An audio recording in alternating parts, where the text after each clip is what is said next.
الحمد لله وكفى وسلام على عباده الذين اصطفى أما بعد فأعوذ بالله من الشيطان الرجيم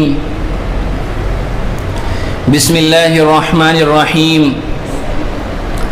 إنا أعطيناك الكوثر فصل لربك وانحر إن شانئك هو الأبتر وقال تعالى في موضع آخر لن ينال الله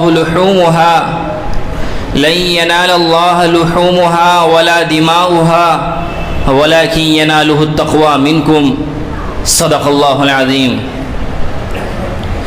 وقال النبي صلى الله عليه وسلم ضحوا فإنها سنة أبيكم إبراهيم عليه السلام وقال نبينا وحبيبنا وشفيعنا محمد صلى الله عليه وسلم من وجد سعة فلم يضحي فلا يقربن مصلانا رواه أحمد في مسنده أو كما قال عليه الصلاة والسلام۔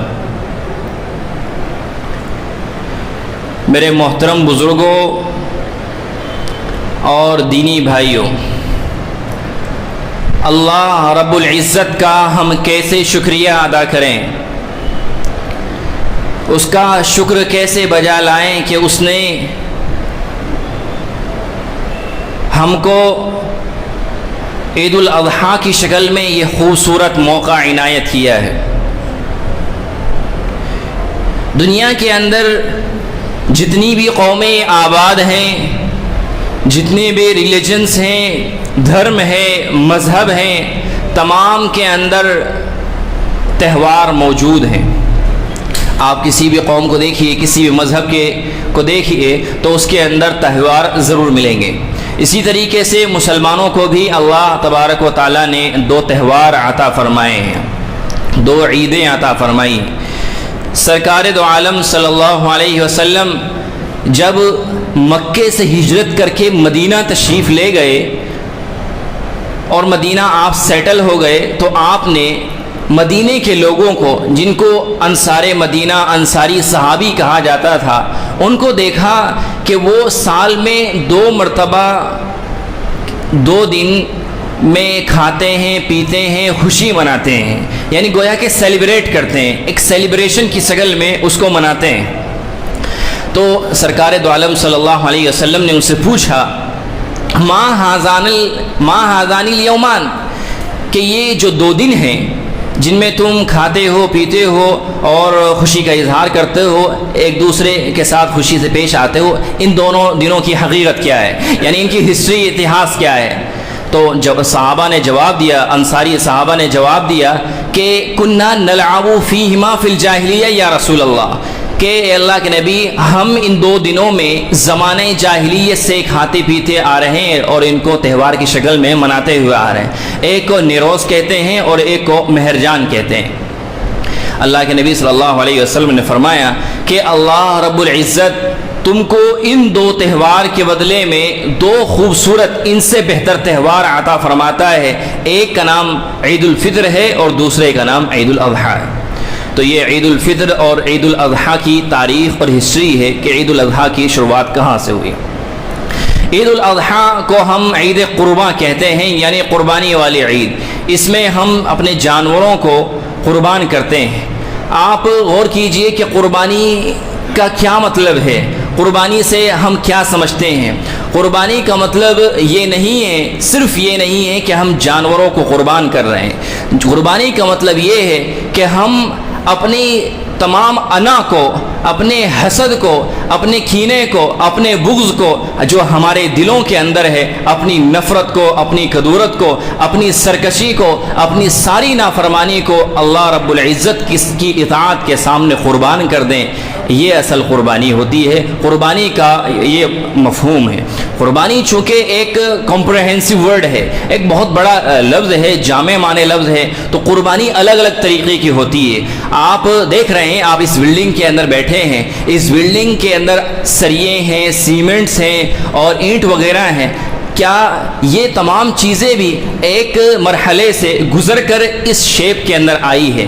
سریا بھٹی کے اندر تیار ہوتا ہے، پکتا ہے، اپنے پہلے وجود کو کھو دیتا ہے، تب سریا بنتا ہے۔ اور اسی طریقے سے اینٹ ہے، وہ گارے سے بنتی ہے، بھٹے کے اندر پکتی ہے، اپنے پہلے وجود کو کھو کر ایک دوسری شیپ میں، ایک دوسری شکل میں آتی ہے۔ اور پھر سیمنٹ ہے، ریت، ان تمام چیزوں سے مل کر ایک بلڈنگ تیار ہوتی ہے۔ تو گویا کہ لوہے نے بھی ایک طرح کی قربانی دی ہے، سریے نے ایک طرح کی قربانی دی ہے، اینٹ جو گارا تھا اس نے بھی ایک طرح کی قربانی دی ہے۔ تو قربانی یعنی انسان کی زندگی کے اندر، اس دنیا کے اندر الگ الگ ڈفرینٹ میننگز کے اندر پائی جاتی ہے۔ قربانی کا ایک مفہوم یہ ہے جو ہم لوگ سمجھتے ہیں، یعنی جانوروں کو قربان کرنا، اپنے مال کو قربان کرنا۔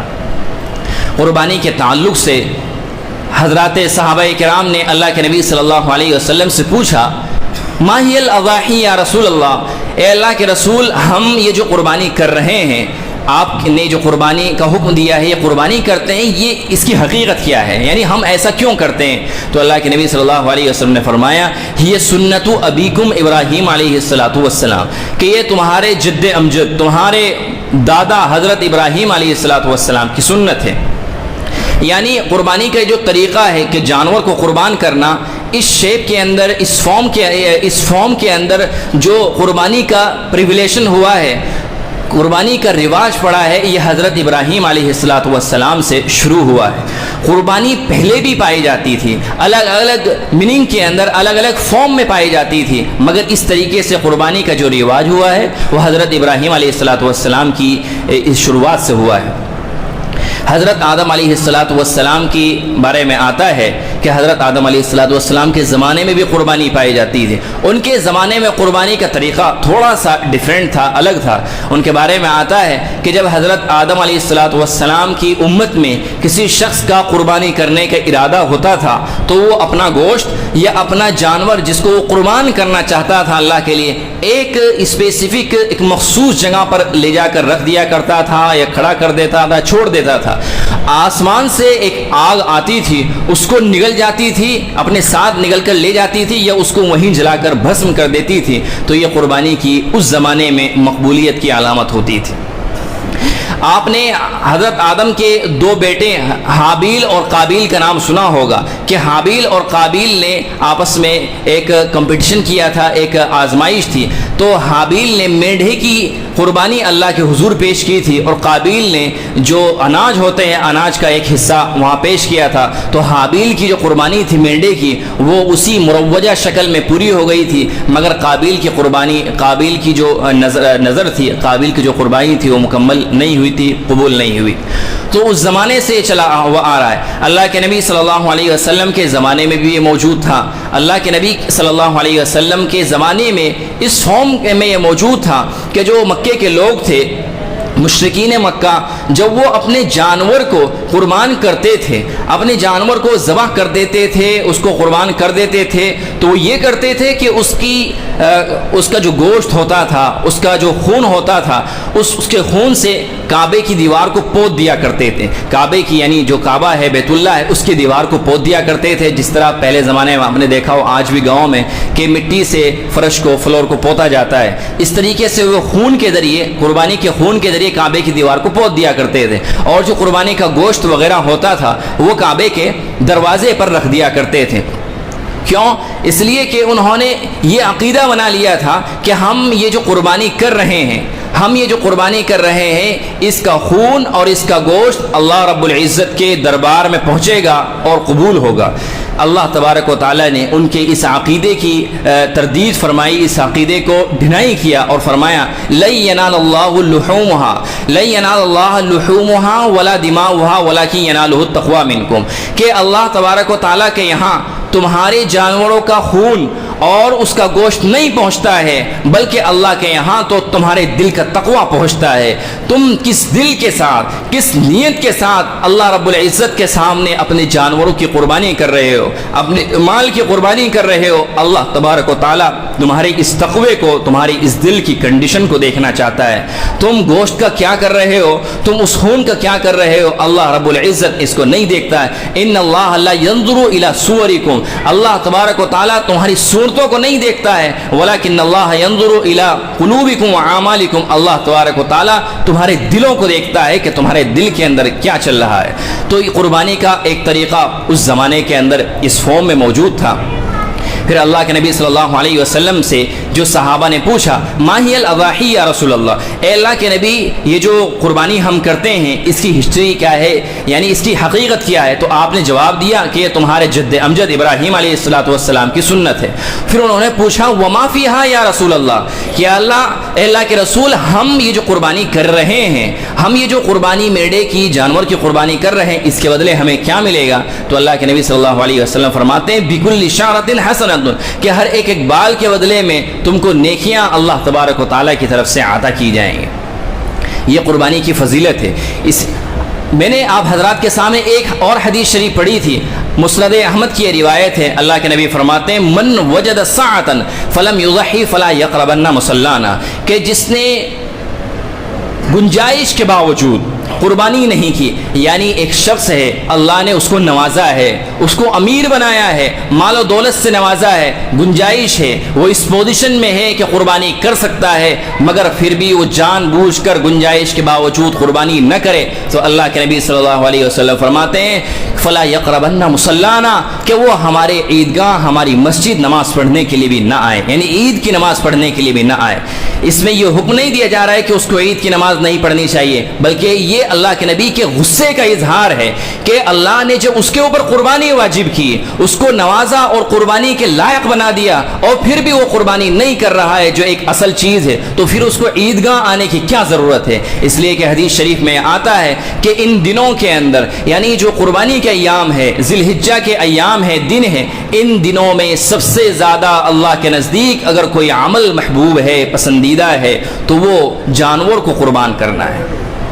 بعض لوگ یہ سمجھتے ہیں کہ اگر ہم جانور کی قربانی کے بجائے جانور کی قیمت صدقہ کر دیں تو کیا اس سے یہ قربانی ادا ہو جائے گی؟ نہیں، اس سے قربانی ادا نہیں ہوتی۔ بعض لوگ جو تھوڑے ماڈرن لبرل مائنڈ کے اپنے آپ کو سمجھتے ہیں، ان کا یہ خیال ہے کہ ہم قربانی کے بجائے، یعنی جانور کو قربان کرنے کے بجائے جانور کی قیمت کو اگر صدقہ کر دیں، کسی غریب کو دے دیں، تو کیا اس سے قربانی ادا ہو جاتی ہے؟ میرے بھائیو غور کیجئے، اگر آپ، میں ان لوگوں سے کہنا چاہتا ہوں، اگر آپ انسانیت کے غمخوار ہیں، انسانوں کے، لوگوں کے ہمدرد ہیں، تو اللہ کے نبی صلی اللہ علیہ وسلم سے بڑھ کر ہمدرد تو نہیں ہوں گے۔ اس کائنات میں اگر انسان کے لیے سب سے بڑا ہمدرد ہو سکتا ہے تو وہ سرکار دو عالم صلی اللہ علیہ وسلم کی ذات۔ اللہ کے نبی صلی اللہ علیہ وسلم کے زمانے میں بھی غریب لوگ موجود تھے، یتیم موجود تھے، ضرورت مند موجود تھے، ان کو ضرورت تھی مال کی، پیسوں کی، ضرورت تھی دولت کی، مال و دولت کی، مگر اللہ کے نبی صلی اللہ علیہ وسلم نے اپنے زمانے میں قربانی کی ہے، جانور کی قیمت کو صدقہ نہیں کیا ہے، جانور کو قربان کیا ہے۔ تو آپ کہاں سے آئے اللہ کے نبی صلی اللہ علیہ وسلم سے زیادہ ہمدرد انسانوں کے بننے والے؟ تو اس لیے اگر کوئی آدمی یہ سمجھتا ہے کہ جانور کی قیمت کو اگر صدقہ کر دیا جائے تو قربانی ادا ہو جائے گی، قربانی ادا نہیں ہوگی، جانور کو ذبح کرنا اور حصہ لینا یہ ضروری ہے۔ اسی طریقے سے قربانی کے تعلق سے ایک دو بات اور میں آپ حضرات کے گوش گزار کر دوں۔ جب قربانی کا موقع آتا ہے تو بعض لوگ اس طرح کے کوشچن اور اس طرح کے سوالات کھڑے کرتے ہیں کہ جانور کو قربان کرنا یہ تو ایک سفاکیت ہے، جانوروں کے اوپر ایک ظلم کی شکل ہے، ایک اتیاچار ہے۔ تو آپ غور کیجئے، آپ اس کو، یعنی وہ اس کو اللاجیکل بتاتے ہیں، حالانکہ اللاجیکل نہیں ہے، یہ جو ہے لاجیکل ہے۔ لاجیکل کیسے ہے؟ اللہ کے نبی صلی اللہ علیہ وسلم فرماتے ہیں ان الدنیا خلقت لکم وانکم خلقتم للآخرہ، the whole world has been created for you but you have been created for آخرہ، کہ پوری دنیا کے اندر جو کچھ ہے اے انسان وہ صرف تیرے لیے پیدا کیا گیا ہے، مگر اے انسان تم کو دنیا کے لیے پیدا نہیں کیا گیا ہے، تم کو آخرت کے لیے پیدا کیا گیا ہے۔ تو اس حدیث شریف کے پہلے سینٹنس پر غور کیجئے، اللہ کے نبی فرما رہے ہیں کہ پوری دنیا کو انسان کے فائدے کے لیے پیدا کیا گیا۔ تو اس دنیا کے اندر جو بھی مخلوقات ہیں وہ کسی نہ کسی فارم میں، کسی نہ کسی شکل میں انسان کے لیے یوزفل، بینیفیشل ہے، انسان کے لیے فائدہ مند ہے۔ تو اسی طریقے سے یہ جتنی بھی جانور ہے، مخلوقات ہیں، یہ بھی اللہ تبارک و تعالیٰ نے انسان کی خدمت کے لیے، اس کی سروس کے لیے بنائے۔ آپ غور کیجئے، ہم جب قربانی کرتے ہیں، ذبح کرتے ہیں، انسان جانور کو ذبح کرتا ہے تو بعض لوگوں کو یہ اوبجیکشن ہوتا ہے، ان کے ذہن میں یہ بات آتی ہے کہ یہ ظلم ہے، اتیاچار ہے۔ مگر آپ غور کیجئے اس دنیا کے نیچر پر، اس کی فطرت پر غور کیجئے کہ مثلا درندے ہیں، پھاڑ کھانے والے جانور ہیں، پرندے ہیں، آپ غور کیجئے شیر ہے، چیتا ہے، جب یہ شکار کرتے ہیں بکری کا، بھیڑ کا اور چھوٹے جانوروں کا شکار کرتے ہیں، اس کو چیر پھاڑ کر الگ کر کے کھا جاتے ہیں، تو ہمارے ذہن میں کبھی یہ کوشچن نہیں آتا، کبھی یہ شبہ پیدا نہیں ہوتا کہ جس نے شیر نے اس بکری کے اوپر یا اس بھیڑ کے اوپر ظلم کر دیا ہے، اتیاچار کر دیا۔ ہمارے ذہن میں کبھی یہ سوال نہیں آتا۔ کیوں؟ اس لیے کہ ہم سمجھتے ہیں اور ہم یہ بات جانتے ہیں کہ یہ نیچر کے اکارڈنگ ہے، یعنی نیچر نے اس کو ایسا بنایا ہے، یعنی بکری کو، چھوٹے جانور کو اللہ تبارک و تعالیٰ نے خوراک بنائی ہے بڑے جانور کی۔ اسی طریقے سے آپ غور کیجئے، بڑے پرندے ہیں، باز ہے، گدھ ہے، یہ بڑے بڑے پرندے ہیں، یہ بھی شکار کرتے ہیں چھوٹے چھوٹے پرندوں کا، کبوتر کا شکار کرتے ہیں، چھوٹی چھوٹی چڑیوں کا شکار کرتے ہیں اور ان کو کھا جاتے ہیں، چیر پھاڑ کر الگ کر دیتے ہیں۔ تو آپ غور کیجئے کہ کیا ہمارے ذہن میں کبھی یہ بات آتی ہے کہ دیکھو اس بڑے پرندے نے اس کے اوپر، چھوٹے پرندے کے اوپر ظلم کر دیا ہے، اس کو چیر پھاڑ کر یہ کھا گیا ہے؟ نہیں آتی، اس لیے کہ ہم جانتے ہیں کہ تو نیچر کے اکارڈنگ ہے، فطرت کے مطابق ہے، اللہ تبارک و تعالیٰ نے ایسا ہی دنیا کا سسٹم، ایسا ہی نظام بنایا ہے۔ بلکہ آپ غور کریں گے چھوٹے چھوٹے جو ذرات، چھوٹی چھوٹی جو مخلوقات ہوتے ہیں ذرات کی شکل میں، وہ بھی آپ نے کبھی دیکھا ہوگا، مکڑی ہوتی ہے، مکڑی مکھی کا شکار کرتی ہے، کبھی آپ نے غور کیا، کبھی آپ نے سوچا کہ اس مکڑی نے مکھی کے اوپر ظلم کر دیا ہے؟ یہ میں لاجیکلی بات سمجھانے کی کوشش کر رہا ہوں، نہیں، اس لیے کہ ہم جانتے ہیں کہ نیچر کے اکارڈنگ ہے، اللہ تبارک و تعالیٰ کا یہ نظام ہے کہ اس نے ایک چیز کو دوسری چیز کی خوراک بنایا ہے۔ آپ سمندر کے اندر، دریاؤں کے اندر غور کیجئے کہ بڑی بڑی مچھلیاں ہوتی ہیں، وہ چھوٹی مچھلیوں کا شکار کرتی ہیں، ہمارے ذہن میں کبھی یہ بات نہیں آتی کہ بڑی مچھلی نے چھوٹی مچھلی کے اوپر اتیاچار، یہ ظلم کیا ہے، اس لیے کہ ہم بیسیکلی جانتے ہیں کہ یہ ان کی خوراک ہے، اللہ تبارک و تعالیٰ کا ایسا ہی نظام ہے۔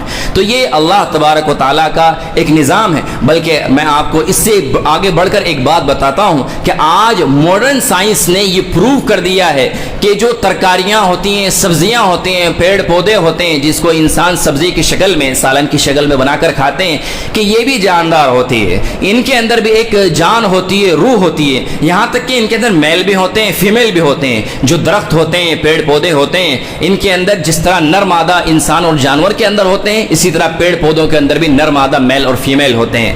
تو اگر یہی بات ہے، جاندار کو کھانا اتیاچار یا ظلم ہے، تو پھر تو سبزی کو بھی نہیں کھانا چاہیے، اس لیے کہ اس کے اندر بھی جان ہے۔ یہ ہم نہیں کہہ رہے ہیں، یہ آج کا ماڈرن سائنس کہہ رہا ہے۔ تو اللہ کے نبی صلی اللہ علیہ وسلم نے جو حدیث شریف کے اندر ایک کانسیپٹ بالکل کلیئر کر دیا ہے، ان الدنیا خلقت لکم وانکم خلقتم للآخرہ، the whole world had been created for you، کہ پوری دنیا جو بھی ہے وہ انسان کے فائدے کے لیے بنائی گئی ہے، اس کی خدمت اور اس کے سروس کے لیے بنائی گئی ہے۔ اسی طریقے سے بہت سارے لوگ یہ قربانی کے تعلق سے کوشچن کرتے ہیں کہ قربانی یعنی عید الاضحیٰ کا موقع آتا ہے تو عید الاضحیٰ پہ قربانی، یہ جانوروں کی نسل کشی ہے، ان کی نسل کو ختم کرنا ہے۔ یہ بالکل ایک غیر عقلی بات ہے۔ آپ حضرات اس کو ہر سال ایکسپیرینس کرتے ہوں گے کہ جتنے زیادہ جانور اس سال پچھلے سال قربان ہوئے تھے، اس سے زیادہ جانور اس سال موجود ہیں۔ اس سال جتنے جانور ذبح ہوں گے، قربان ہوں گے، اگلے سال جب بقرعید آئے گی تو اس وقت بھی ایسے ہی اتنی ہی تعداد میں، یہ اس سے بھی زیادہ تعداد میں انشاءاللہ موجود ہوں گے۔ اور ہر سال شاید اب کبھی آپ نے یہ نہ سنا ہو کہ اس سال جانوروں کی کمی پڑ گئی ہے، اس لیے کہ اللہ تبارک و تعالیٰ فرماتے ہیں قرآن کریم کے اندر کہ تم جو بھی کچھ خرچ کرتے ہو، اپنے استعمال میں لاتے ہو، اللہ تبارک و تعالیٰ اس کے بدلے میں دوسرا پیدا کر دیتا ہے۔ جو خرچ کرتے ہو اللہ تبارک و تعالیٰ اس کے بدلے میں دوسرا پیدا کر دیتا ہے۔ یہ ایک اللہ تبارک و تعالیٰ کا نظام ہے۔ اسی طریقے سے قربانی یہ ایک فائنینشلی بھی ایک غریب لوگوں کے لیے، بزنس اور کاروبار کے لیے بھی ایک بینیفیشل چیز ہے۔ قربانی کا موقع آتا ہے، عید الاضحیٰ کا موقع آتا ہے تو گاؤں کے بیچارے غریب لوگ، مزدور لوگ جو پورے سال جانوروں کو کھلاتے ہیں، پلاتے ہیں، ان کو پالتے ہیں، ان کو بھی قربانی کے تعلق سے ایک اچھی مزدوری مل جاتی ہے، ایک اچھی قیمت مل جاتی ہے۔ جو قصاب ہوتے ہیں، قصائی، ان کی اچھی آمدنی ہو جاتی ہے۔ تو قربانی عید الاضحیٰ کا جو موقع ہے یہ فائنینشلی بھی ایک بینیفیشل، ایک یوزفل چیز ہے۔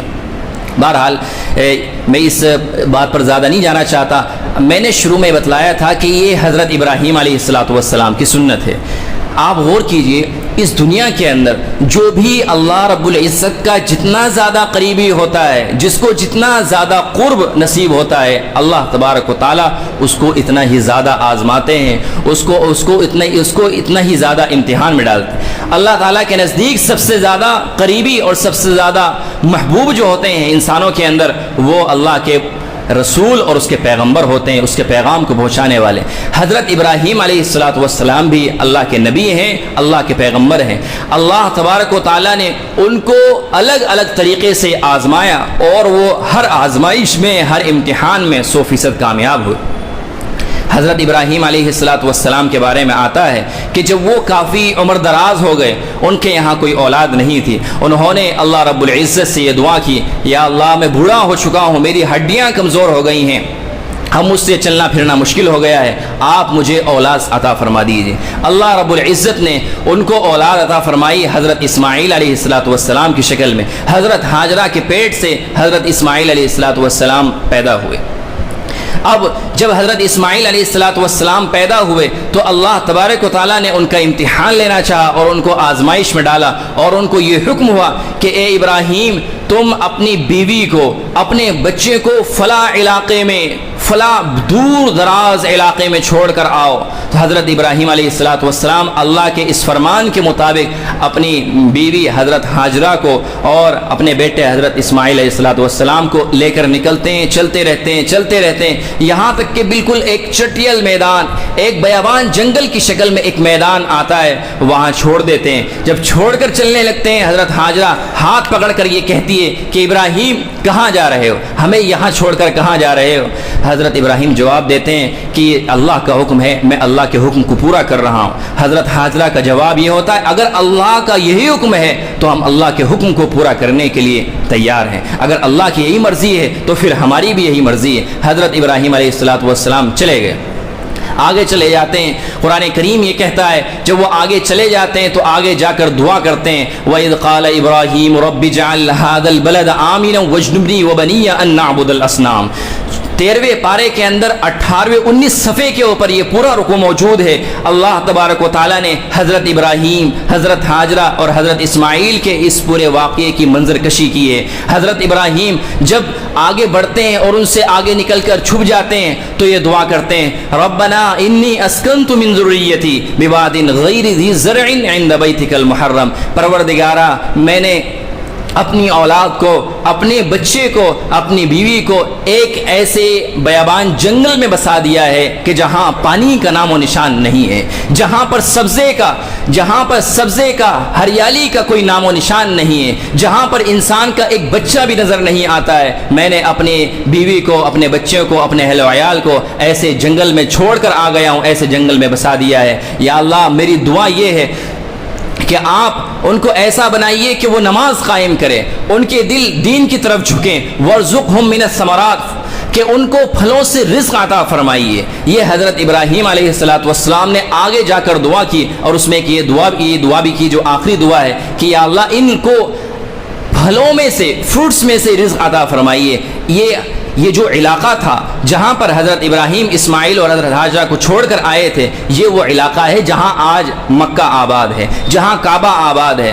آپ غور کیجئے، حضرت ابراہیم کی یہ دعا ہے جو آج تک چل رہی ہے اور آج تک اس کے برکتیں، اس کی رحمتیں نظر آتی ہیں کہ آپ کو دنیا کا کوئی بھی پھل، دنیا کا کوئی بھی فروٹ اگر آپ کو تلاش کرنا ہو تو مکے کے اندر ضرور مل جائے گا. ایسا ممکن ہے کہ مکے کے علاوہ مدینے میں آپ کو وہ پھل نہ ملے، جدے کے اندر نہ ملے، ریاض کے اندر نہ ملے، دمام کے اندر نہ ملے، مگر مکے کے اندر وہ پھل آپ کو ضرور مل جائے گا. حالانکہ مکے کے اندر اس کی کھیتی نہیں ہوتی ہے. مکہ ایک بنجر علاقہ ہے، ایک پہاڑی علاقہ ہے، ایک بالکل خشک علاقہ ہے، وہاں کوئی کھیتی ویتی، فروٹس وغیرہ کی کوئی کھیتی وغیرہ نہیں ہوتی ہے. مگر حضرت ابراہیم علیہ السلام کی دعاؤں کی برکت ہے، آپ کوئی بھی پھل چاہتے ہوں، کسی بھی پھل کی تلاش میں جستجو میں ہے، تو آپ مکے کے اندر غور کیجئے، آپ کو پھل مکے کے اندر ضرور مل جائے. حضرت ابراہیم علیہ السلام کی یہ دعاؤں کا ثمرہ ہے. آگے جب آن کا ایک دوسرا مرحلہ آتا ہے. قرآن کریم کہتا ہے فلما بلغ معه السعي قال يا بني انی ارى.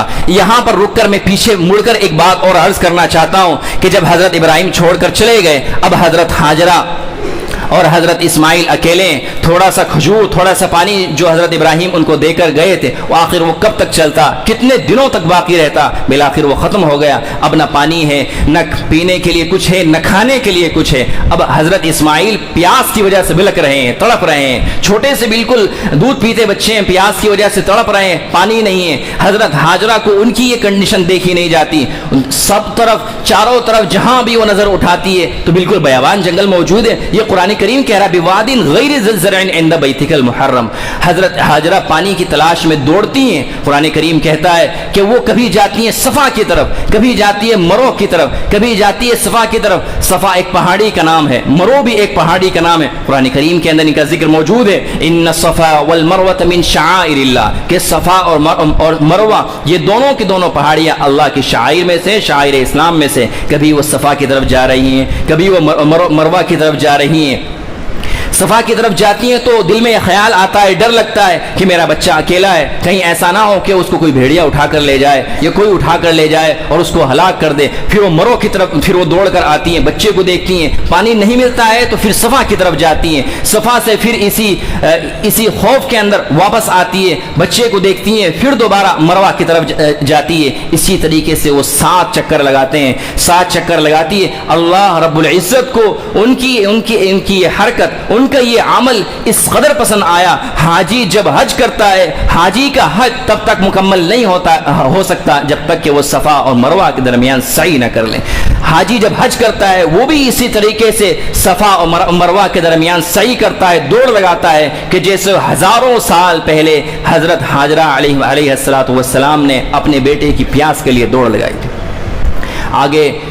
تاریخ آگے بڑھتی ہے. حضرت ابراہیم علیہ السلام کے بارے میں قرآن کریم یہ کہتا ہے فلما بلغ معه السعي قال يا بني, کہ جب حضرت اسماعیل اس لائق ہو گئے, یعنی اتنی عمر کو پہنچ گئے کہ اب وہ سمجھدار ہو گئے, ان کے اندر شعور پیدا ہو گیا اور اس لائق ہو گئے کہ وہ اپنے بوڑھے باپ کی مدد کر سکے, ان کا ہاتھ بڑھا سکے, تو اللہ تبارک و تعالیٰ نے ان کو ایک دوسرے آزمائش میں ڈال دیا. قرآن کریم یہ کہتا ہے کہ حضرت ابراہیم نے خواب دیکھا اور حضرت ابراہیم نے اس خواب کو شیئر کیا حضرت اسماعیل علیہ السلام کے ساتھ, اور قرآن کریم یہ کہتا ہے یا بنی انی ارى فی المنام انی اذبحک فانظر ماذا تری, کہ اے میرے بیٹے, حضرت ابراہیم اسماعیل سے کہہ رہے ہیں کہ اے میرے بیٹے, میں نے خواب میں دیکھا ہے کہ میں تجھے اللہ کے نام پر ذبح کر رہا ہوں. فانظر ماذا تری, آپ غور کر لیجئے کہ آپ کا کیا خیال ہے, آپ کیا سوچتے ہیں, آپ کی کیا رائے ہے. یہاں پر میں ایک بات کلیئر کر دوں کہ نبی کا خواب وہ ہم جیسوں کہ ہمارے خوابوں کی طرح نہیں ہوتا ہے. نبی کا خواب وہ الگ خواب ہوتا ہے. نبی کا خواب وہ اللہ کا ایک حکم ہوتا ہے. نبی کا خواب وہ وحی کی ایک شکل ہوتی ہے, اس لیے نبی کا خواب ہمارے خوابوں کی طرح نہیں ہوتا ہے. تو حضرت ابراہیم نے جب حضرت اسماعیل سے کہا کہ میں تم کو اللہ کے نام پر ذبح کر رہا ہوں, میں نے خواب میں دیکھا ہے, تو تم غور کر لو کہ تمہاری کیا رائے ہے. قرآن کریم ہمیں یہاں ایک لیسن دینا چاہتا ہے, ایک سبق دینا چاہتا ہے کہ دیکھیے کہ حضرت ابراہیم کتنے بڑے آدمی ہیں, اللہ کے مقدس نبی ہے, ان کا ایک بچہ چھوٹا سا ہے, وہ اپنے بچے کو ایک چیز کا حکم دے رہے ہیں مگر اس کو فورس نہیں کر رہے ہیں, اس کے ساتھ زبردستی نہیں کر رہے ہیں, پہلے اس سے مشورہ کر رہے ہیں, اس کی رائے معلوم کر رہے ہیں. یہ کہہ رہے ہیں کہ میں نے خواب دیکھا ہے, میں تم کو اللہ کے نام پر ذبح کر رہا ہوں. فانظر, آپ غور کیجئے, فانظر آپ غور کیجئے, ماذا تری, کہ آپ کیا صحیح سمجھتے ہیں, آپ کو کیا لگتا ہے کہ کیا کیا جانا چاہیے. تو یہاں قرآن کریم یہ سبق دے رہا ہے بڑوں کو کہ جب بڑے کوئی ڈیسیژن لینا چاہیں اپنے چھوٹوں کے بارے میں, اپنے بچوں کے بارے میں, اپنے چھوٹوں کے بارے میں کوئی بات ان سے کہنا چاہیں, کوئی فیصلہ ان سے کوئی فیصلہ کرنا چاہیں, تو قرآن کریم یہ لیسن دے رہا ہے, یہ سبق دے رہا ہے کہ ان سے مشورہ کریں, ان سے ان کی رائے معلوم کریں, ان سے پوچھیں کہ آپ کیا چاہتے ہو, آپ کی کیا مرضی ہے.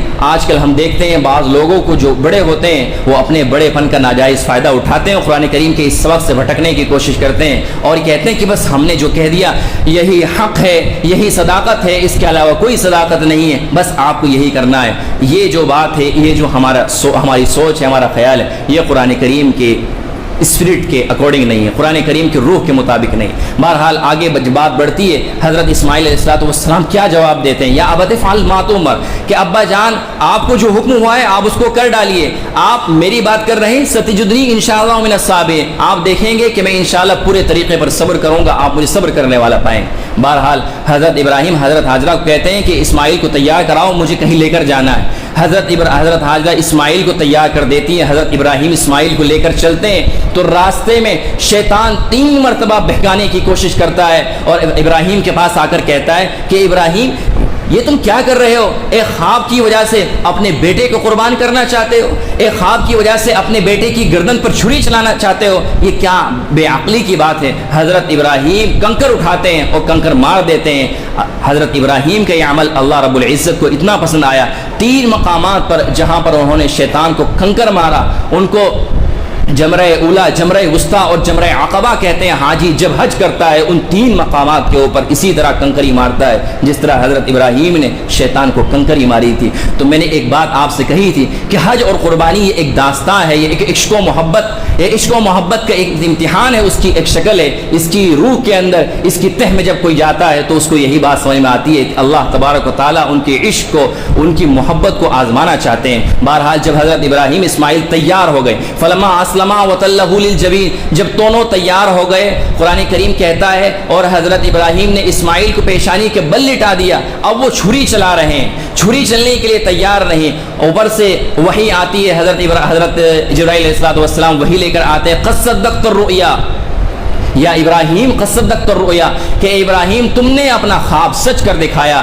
اصل مقصد ہمارا اس یعنی بیٹے کی قربانی نہیں تھا، اصل جو مقصد تھا وہ تمہارا امتحان تھا، ہم یہ دیکھنا چاہتے تھے کہ تمہارے دل کے اندر اللہ کی کتنی محبت ہے، تم اللہ کے لیے اپنی کیا چیزیں قربان کر سکتے ہو۔ انسان کو اس دنیا کے اندر سب سے زیادہ محبوب اور پسندیدہ چیز اس کی اولاد ہوتی ہے، اس کے ماں باپ ہوتے ہیں۔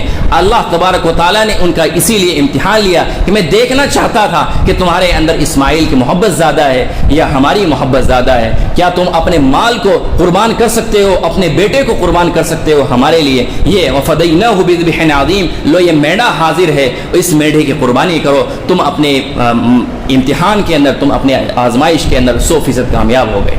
روایت کے اندر آتا ہے، زمخشری کشاف کے اندر لکھتے ہیں کہ جب حضرت ابراہیم چھری چلا رہے ہیں اسماعیل کی گردن پر، تو حضرت جبرائیل میڑا لے کر آ رہے ہیں اللہ کے حکم سے، تو حضرت جبرائیل کو یہ خطرہ ہو رہا ہے کہ کہیں چھری نہ چل جائے اور اسماعیل کی گردن نہ چلی جائے، اسماعیل کی گردن نہ کٹ جائے، تو وہ حضرت ابراہیم کو متنبہ کرنے کے لیے کہتے ہیں اللہ اکبر اللہ اکبر۔ حضرت جبرائیل حضرت ابراہیم کو متنبہ کرنے کے لیے بولتے ہیں اللہ اکبر اللہ اکبر۔ حضرت ابراہیم جب دیکھتے ہیں کہ جبرائیل آ رہے ہیں، میڈا لے کر آ رہے ہیں، تو وہ بولتے ہیں اس کے جواب میں لا الہ الا اللہ واللہ اکبر، کہ اللہ کے سوا کوئی معبود نہیں، اللہ ہی سب سے بڑا ہے۔ حضرت اسماعیل جب دیکھتے ہیں کہ اللہ تبارک و تعالیٰ نے میری آزمائش کو کامیاب کر دیا ہے اور مجھے آزاد کر دیا اور میرے بدلے میں جنت سے ایک میڑا بیچ دیا ہے، تو وہ کہتے ہیں اللہ واللہ اکبر وللہ الحمد، یعنی اللہ سب سے بڑا ہے اور ساری تعریفیں اللہ کے لیے۔ میرے بھائیوں، یہ حضرت ابراہیم اور حضرت اسماعیل علیہ السلام کی داستان ہے۔ آپ نے غور کیا ہوگا تو آپ کو یہ بات معلوم ہوئی ہوگی کہ ہر اسپیکٹ کے ہر کنارے میں، ہر زاویے سے اس کے اندر عشق و محبت کی ایک داستان موجود ہے۔ اللہ تبارک و تعالی حضرت ابراہیم کا امتحان لینا چاہتے تھے، اس لیے اس طریقے سے کئی طریقوں سے ان کا امتحان لیا۔ اب آخر میں یہ بتلانا چاہتا ہوں کہ ذبح کرنے کا طریقہ کیا ہے۔ جب قربانی کے جانور کو ذبح کرنے کا ارادہ ہو تو اس کو قبل رو لٹا دیا جائے، اس کو قبل رو لٹا دیا جائے، چاہے دائیں پہلو پر لٹایا جائے یعنی دائیں کروٹ پر لٹایا جائے، اور چاہے بائیں کروٹ پر لٹایا جائے۔ بائیں کروٹ پر لٹانا یہ زیادہ بہتر ہے، اس لیے کہ اس میں آسانی زیادہ ہے۔ اور جب اس کو لٹا دیا جائے قبل روح کر پہلے، تو اس سے پہلے ایک بات اور یہ بھی ہے کہ جب قربانی کا موقع ہے، ذبح کرنے سے پہلے جانور کو اچھے سے کھلا دینا چاہیے، پانی پلا دینا چاہیے۔ جب وہ کھا لے پی لے پھر اس کے بعد اس کو قربانی کے لیے لے جانا چاہیے۔ جب اس کو قربانی کا ارادہ ہو، ذبح کرنے کا ارادہ ہو، تو بہتر یہ ہے کہ قربانی کے جانور کے پیر باندھ دیے جائیں، تاکہ وہ ایسا نہ ہو کہ وہ اٹھ کر بعد میں کھڑا ہو جائے ذبح مذبوحہ کی شکل میں۔ تو جب قربانی کے جانور کا ذبح کرنے کا ارادہ ہو تو اس کو قبلے رو لٹایا جائے، اس کے پیر باندھ دیے جائیں، چاہے دائیں کروٹ پر لٹایا جائے چاہے بائیں کروٹ پر لٹایا جائے، اور پھر اس کے بعد یہ دعا پڑھی جائے، انی وجہت وجہی للذی فطر السماوات والارض حنیفا وما انا من المشرکین۔ یہ حضرت ابراہیم علیہ السلام کی دعا ہے، قرآن کریم کے اندر موجود، اور یہ دعا پڑھ کر بسم اللہ اللہ اکبر کہہ کر چھری چلائی جائے۔ یاد رکھیے چھری چلاتے وقت بسم اللہ اللہ اکبر پڑھنا واجب اور ضروری ہے۔ اگر کسی آدمی نے اس کو جان بوجھ کر ترک کر دیا، چھوڑ دیا، تو پھر قربانی صحیح نہیں ہوگی، ذبح حرام ہو جائے گا اور قربانی بھی حرام ہو جائے گی، اس کا استعمال بھی جائز نہیں ہوگا، قربانی بھی ادا نہیں ہوگی اگر کوئی جان بوجھ کر چھوڑ۔ اور اس میں ایک بات اور یاد رکھنی ہے کہ جتنے لوگ آپ نے دیکھا ہوگا کہ بڑے جانور کو قربان کرتے ہیں تو کئی لوگ مل کر کرتے ہیں، کئی لوگ چھری چلاتے ہیں، تو یاد رکھیے جتنے لوگ چھری چلائیں گے اتنے ہی لوگوں کے اوپر بسم اللہ اللہ اکبر پڑھنا ضروری ہے۔ ایک بات تو یہ، دوسری بات یہ ہے کہ جب گوشت تقسیم کیا جائے، عام طور سے اس مسئلے میں ہم سے غلطی ہوتی ہے، میں اس لیے اس کو بتا رہا ہوں کہ جب ذبح ہو جائے، گوشت بن کر تیار ہو جائے تو گوشت کو وزن کر کے تقسیم کرنا چاہیے۔ بعض لوگ اندازے سے گوشت کو تقسیم کر دیتے ہیں، یہ طریقہ شریعت کی نظر میں بالکل ناجائز ہے۔ اگر تمام کے تمام ساتھی، تمام شریک اس بات پر رضامند بھی ہو جائیں کہ تولنے کی ضرورت نہیں ہے، وزن کرنے کی ضرورت نہیں، ہم تو اپنے ہی لوگ ہیں، بس ویسے ہی اندازے سے تقسیم کر لیجیے، پھر بھی شریعت کی طرف سے بغیر وزن کیے، بغیر تولے تقسیم کرنا، بانٹنا جائز نہیں۔ البتہ اس میں ایک جائز شکل یہ ہو سکتی ہے، اگر ہم گوشت کے علاوہ جو دیگر چیزیں ہوتی ہیں، مثلاً جیسے پائیں ہوتے ہیں، کلیجی وغیرہ ہوتی ہیں، اور دیگر چیزیں جو گوشت سے الگ ہوتی ہیں، اگر ان کو بھی ٹکڑے کر کے ان کو بھی بانٹ دیا جائے، اسی کے اندر شامل کر دیا جائے، تو پھر بغیر تولے بھی اس بات کی گنجائش ہے کہ تقسیم کیا جا سکتا ہے، مگر پھر بھی بہتر یہ ہے کہ تول کر تقسیم کرنا چاہیے تاکہ کسی کے دل میں کوئی شبہ باقی نہ رہے۔ ایک بات تو یہ، اور دوسری بات آپ حضرات سے، سبھی حضرات سے یہ اپیل ہے کہ آج قربانی کا دن ہے، قربانی کا موقع ہے، تو تھوڑی سی گندگی بھی ہو جاتی ہے، خون وغیرہ، تو صفائی ستھرائی کا خیال رکھیں۔ اللہ کے نبی صلی اللہ علیہ وسلم فرماتے ہیں الطہور شطر الایمان، کہ صفائی ستھرائی یہ ایمان کا آدھا حصہ ہے۔ اسلام ایک خوبصورت صاف ستھرا مذہب ہے، اور وہ یہ چاہتا ہے کہ اسلام کے فالوورز بھی، اس کے ماننے والے بھی صاف ستھرے رہیں، خوبصورت بن کر رہیں، صفائی ستھرائی کا خیال رکھیں۔ تو آج جب قربانی سے سب لوگ فارغ ہو جائیں تو جو خون پڑے رہتے ہیں، غیر ضروری چیزیں یعنی جانور کے فضلہ باقی رہ جاتے ہیں، ان کو گورنمنٹ کی طرف سے ہیلپ ہوتی ہے، مدد ہوتی ہے اور انتظامات ہوتے ہیں، تو ان کی مدد کرنی چاہیے اور صفائی ستھرائی کا پورا خیال رکھنا چاہیے۔ بعض مرتبہ کسی گلی کے اندر ایسا دیکھنے کو ملتا ہے کہ قربانی کے بعض چیزیں وہ پڑی رہتی ہیں، اور وہ پڑی ہی رہتی ہیں یہاں تک کہ سڑ جاتی ہے، وہاں کے آس پاس کی جو فضا ہوتی ہے وہ نہایت بدبودار ہو جاتی ہے۔ اگر فضا بدبودار ہو جاتی ہے تو پھر بیماریاں بھی پھیلتی ہیں، تو اس لیے اس بات کا ہم سب کو خیال رکھنا چاہیے۔ انشاءاللہ سبھی خیال رکھیں گے۔